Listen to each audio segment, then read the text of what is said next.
اور زمین کی تلافی ہو رہی ہے، تو کوئی شخص اگر اٹھتا ہے ان کی تلافی کرنے کے لیے، یا یہ ہے کہ ملک کی لوٹ مار لگی ہوئی ہے اس کو روکنے کے لیے، تو اس کی پھر ہر طرح سے تذلیل کی جاتی ہے۔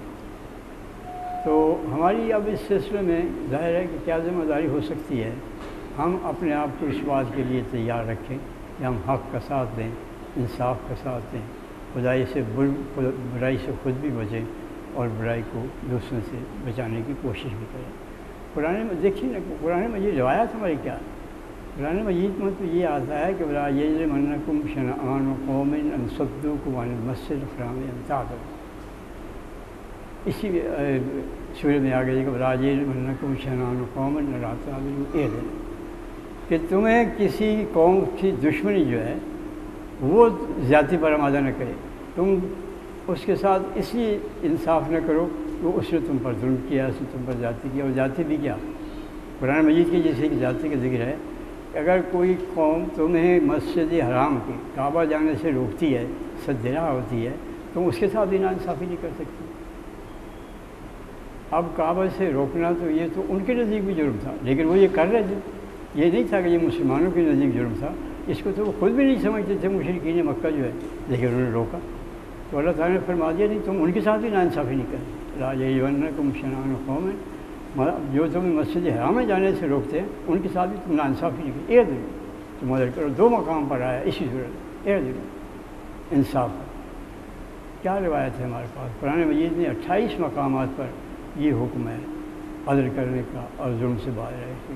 سورہ رحمان میں ہے کہ الرحمن علم القرآن علم الانسان السماء رفعها ووضع الميزان الا تطغوا في الميزان واقيموا الوزن بالقسط ولا تخسروا الميزان۔ تمہارے درمیان اس نے ترازو رکھی ہے کہ تم ترازو میں زیادتی نہ کرو، خلل نہ ڈالو، اور ترازو کو قائم رکھو عدل اور انصاف کے ساتھ۔ ولا تخسروا الميزان اور ڈنڈی نہ مارو۔ یہ ایک سمجھانے کا ایک استعارے سے طریقہ ہے۔ سب سے زیادہ آسانی کے ساتھ جو چیز سمجھ میں آتی ہے انسان کی کہ عدل کیا ہوتا ہے، وہ ترازو کے سمجھ میں آتا ہے، اور اسی لیے میزان عدل کہتے ہیں۔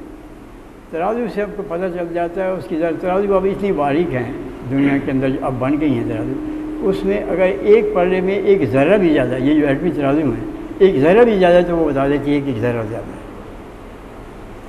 اس لیے اللہ تعالیٰ فرماتا ہے کہ ان اللہ لا یظلم مثقال ذرہ، وہ جس کے ہاتھ میں میزان ہے قیامت کی، وہ تو ایک ذرے کے برابر بھی کسی پر ناانصافی نہیں کرے گا۔ تو فرمایا یہ میزان کی ایک اشارے کے طور پر استعمال کیا ہے کہ جس طرح کے میزان جو ہے وہ کسی کے ساتھ ناانصافی نہیں کرتی، کوئی ناانصافی کرے گا تو وہ اپنی جگہ پر نہیں آئے گی، وہ اپنی جگہ پر صحیح جگہ پر اس وقت آئے گی جب وہ دونوں پر اس کے برابر ہوں۔ تو اسی طرح تم بھی وہ میزان کی مثال سامنے رکھو کہ کوئی پلڑا جھکا ہوا نہ ہو، جو پلڑا جھک جائے گا اس کا مطلب یہ ہے کہ وہ ناانصافی کر رہا ہے اور دوسرے کا حق جو ہے وہ مار رہا ہے۔ تو اللہ تعالیٰ ہمیں توفیق دے کہ ہم دنیا میں میزان بن رہے ہیں، جیسے کہ علامہ اقبال نے کہا ہے کہ دنیا میں میزان قیامت میں بھی میزان، یہ مرد مومن کی علامت ہے۔ آخر دعوانا الحمدللہ۔ بسم اللہ الرحمن الرحیم۔ میرا کوئی پروگرام تو نہیں، لیکن آج مولانا تشریف نہیں لائے، اس لیے 4-5 منٹ کے لیے میں کچھ، اللہ تعالیٰ کا فرمان ہے کہ وَإِن تَعُدُّوا نِعْمَتَ اللَّهِ لَا تُحْصُوهَا۔ اللہ تعالیٰ کی نعمتیں انسان پر اتنی ہیں وہ گن نہیں سکتا۔ یہ کوئی شاعری والی بات نہیں، حقیقت یہی ہے بالکل۔ ایک دو دفعہ میں نے پہلے بھی ایسی اللہ تعالیٰ کی نعمتوں کا ذکر کیا ہے جس کی طرف ہمارا کبھی دھیان ہی نہیں گیا۔ آج بھی میں ایک ایسی نعمت کا ذکر کر رہا ہوں اور میں یہ دعوے سے کہتا ہوں کہ آپ کسی کا بھی آج تک ادھر خیال نہیں گیا ہوگا۔ دیکھیں یہ انسان کا چہرہ ہے، مرد کا، سر کے اوپر بال ہیں، یہ بھویں ہیں، یہ پلکیں ہیں، مونچھیں ہیں، داڑھی ہے۔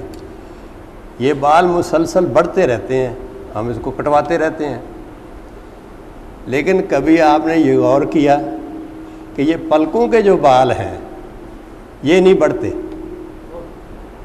جب بچہ پیدا ہوتا ہے اس وقت ہوتے ہیں اور آخری عمر تک وہ رہتے ہیں، اور بہت نرم ہوتے ہیں۔ ان کا کام یہ ہے کہ آندھی مٹی اڑتی چیزیں یہ آنکھ میں نہ پڑ جائیں، کوئی چھوٹے موٹے جانور جو مچھر یہ اس اڑ رہے ہیں وہ نہ اس میں پڑ جائیں، لیکن یہ بڑھتے نہیں ہیں۔ اب آپ یہ ذرا غور کریں کہ اگر یہ بھی اسی طرح بڑھتے جس طرح سر کے بال بڑھتے تو کیا حال ہوتا؟ اس کو اگر ہم کٹواتے تو سخت ہو جاتا۔ جن لوگوں نے داڑھی شروع سے رکھی ہے ان کی داڑھی بالکل نرم ہوتی ہے، اور جو بعد میں شیو کرنے کے بعد رکھتے ہیں ان کی داڑھی سخت ہوتی ہے، بال سخت ہوتے ہیں۔ اسی طرح اس کے بال یہ بہت نرم ہوتے ہیں، آپ نے بچے کا دیکھا ہوگا، اپنے بال بھی دیکھ لیں بالکل ایک ہی جیسے نرم ہوں گے۔ اگر یہ بڑھتے اور ان کو ہم کٹواتے رہتے تو یہ سخت ہو جاتے۔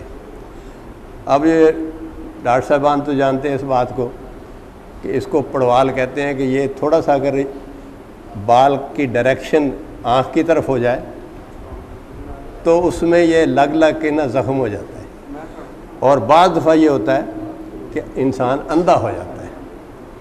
تو اللہ تعالیٰ نے یہ ایسا بندوبست کیا ہے۔ اب جو سکھ ہیں وہ کہیں کے بال نہیں کٹواتے، ان کے بھی یہ چھوٹے چھوٹے بال ہیں، مسلمانوں کے بھی ہیں۔ اگر یہ خدا نخواستہ ایسی صورت ہوتی کہ یہ بھی اسی رفتار سے بڑھتے رہتے تو آپ دیکھ رہے کیا حال ہوتا۔ تو یہ اللہ تعالیٰ نے ہماری سہولت کے لیے کہ ایسی نعمت رکھی ہے، کبھی ہمارا دھیان ہی نہیں ادھر گیا ہے۔ تو ایسی بے شمار نعمتیں ہیں جن کی طرف ہمارا کبھی دھیان نہیں گیا۔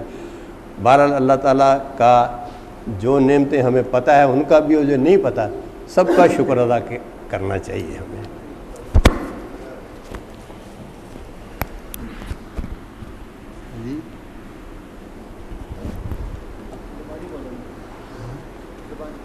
زبانی اینک دینا، اینک ہے۔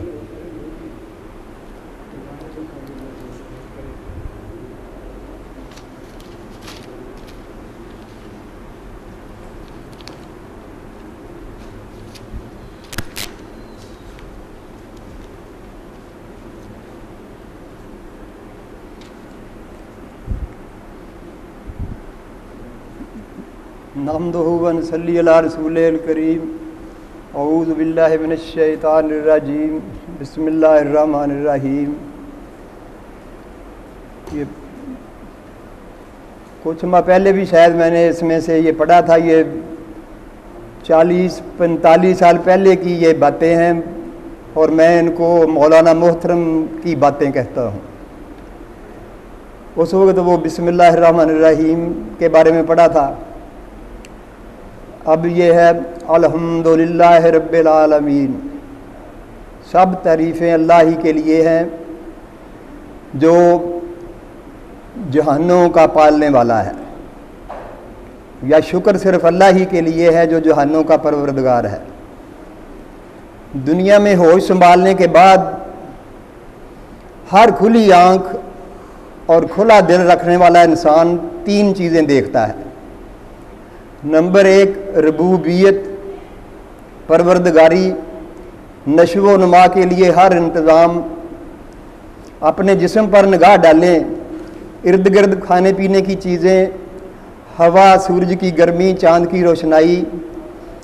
ایک لقمہ کھاتے وقت سوچیں کہ کیسے حالات سے گزر کر بنا۔ پھر مزیدار سے مزیدار چیزیں، ہر چیز کا وافر بندوبست، شروع سے آخر تک پرورش کرنے کا اور کسی کا حق نہیں ہے، اس لیے شکر صرف اللہ تعالیٰ کا ہی کرتے ہیں۔ نمبر 2 رحمت، الرحمن الرحیم۔ ہر چیز انسان کے لیے کسی ذات نے بغیر کسی لالچ، طمع اور غرض اور کسی کے حق کے بغیر بنائی، ہمارا کوئی حق نہیں تھا۔ وہ چیزیں اتنی ضروری ہیں کہ اگر ایک بھی نہ ہو تو انسان زندہ نہیں رہ سکتا۔ خود یہ انسان اتنی نکمی شے ہے کہ اگر یہ نہ ہو تو دوسری چیزوں کو اس کی کوئی ضرورت نہیں ہوتی۔ یعنی یہ سب چیزیں اللہ تعالیٰ نے اپنی رحمت سے ہمارے لیے بنائی ہیں۔ مالک یوم الدین، یہ نمبر 3 ہے عدل۔ ہر وہ چیز جو اس انسان کو قائم نظر آتی ہے جو کسی نظام کے تحت ہے، ایٹم کا خاص ضابطہ، سیاروں کے مخصوص راستے، اگر بگاڑ ہو تو وہ چیز قائم نہیں رہ سکتی۔ انسانی جسم کے اعضاء کا نظام، ہر بیماری کے لیے جڑی بوٹیاں اور دوا، ہر ذی عقل جب ان تینوں چیزوں کو دیکھے گا تو خود بخود احسان مندی کے لیے اس کا دل شکریہ ادا کرنے کے لیے تیار ہوگا۔ حمد کا مطلب شکر بھی ہے۔ شکر سے مراد ہے کہ جس طرح پیالہ لبالب بھرا ہوا ہو، ذرا ہلانے سے چھلک جائے، ان تمام نعمتوں کو بغیر کسی معاوضہ اور بغیر کسی حق کے دیکھ کر اس کا دل لبالب بھرا رہے گا۔ ہر شے جب وہ باغ میں یا ادھر ادھر دیکھ کر فوراً چھلک پڑے گا اور شکر ادا کرنے کے لیے تیار رہے گا۔ کسی چیز کا فائدہ اٹھا کر خود بخود ذمہ داری محسوس ہوتی ہے۔ حکومت کے سب فائدے حاصل کر کے اگر کوئی ٹیکس وغیرہ دینے سے انکاری ہو تو وہ خود ہی سوچ لیں ان کا کیا اثر ہوگا۔ حیوان تک احسان مندی کا اظہار کرتے ہیں کیونکہ اللہ تعالیٰ رب العالمین ہے، اس لیے خود بخود اس کے لیے شکر ادا کرنے کے لیے الحمدللہ کے الفاظ نکلتے ہیں۔ یہ نہیں کہا گیا کہ کہو، بلکہ خود ہی شکر کا جذبہ پیدا ہوتا ہے۔ وَمَا عَلَيْنَا إِلَّا الْبَلَاغُ۔ سیدنا محمد وعلی اصحابہ اجمعین۔ ربنا لا تجعلنا فتنة للقوم الظالمین ونجنا برحمتك من القوم الكافرین۔ ربنا لا تجعلنا فتنة للذین کفروا واغفر لنا ربنا إنك أنت الغفور۔ ربنا اغفر لنا ولإخواننا الذين سبقونا بالإيمان ولا تجعل في قلوبنا غلا للذين آمنوا ربنا إنك رؤوف رحيم۔ ربنا لا تزغ قلوبنا بعد إذ هديتنا وهب لنا من لدنك رحمة إنك أنت الوهاب۔ اللهم انصر من نصر دين محمد صلى الله عليه وسلم واجعلنا منهم، واخذل من أعرض عن دين محمد صلى الله عليه وسلم ولا تجعلنا منهم۔ اللهم استر عوراتنا وآمن روعاتنا، اللهم استر عوراتنا وآمن روعاتنا۔ اللهم انصر من نصر دين محمد صلى الله عليه وسلم واخذل من أعرض عن دين محمد صلى الله عليه وسلم ولا تجعل۔ اللهم إنا نجعلك في نحورهم ونعوذ بك من شرورهم۔ اللهم إنا نجعلك في نحورهم ونعوذ بك من شرورهم۔ اللهم إنا نجعلك في نحورهم ونعوذ بك من شرورهم۔ اللهم صل على سيدنا محمد وآله وصحبه أجمعين۔